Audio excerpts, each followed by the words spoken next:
Here we have chapter 12, number 1. We're going to draw the cross section of the plane for each 3D shape here. So if we cut this cube diagonally, it looks like we create a rectangle of some sort. So you need to know this is a rectangle, right? And this is a box that is also cut diagonally. That's also going to make a rectangle like that as well.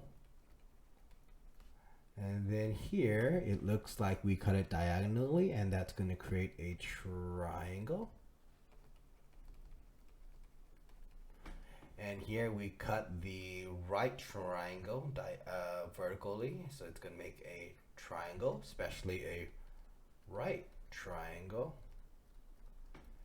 And then here we are going to cut this prism vertically, and it looks like we create a rectangle here, right? And there you go.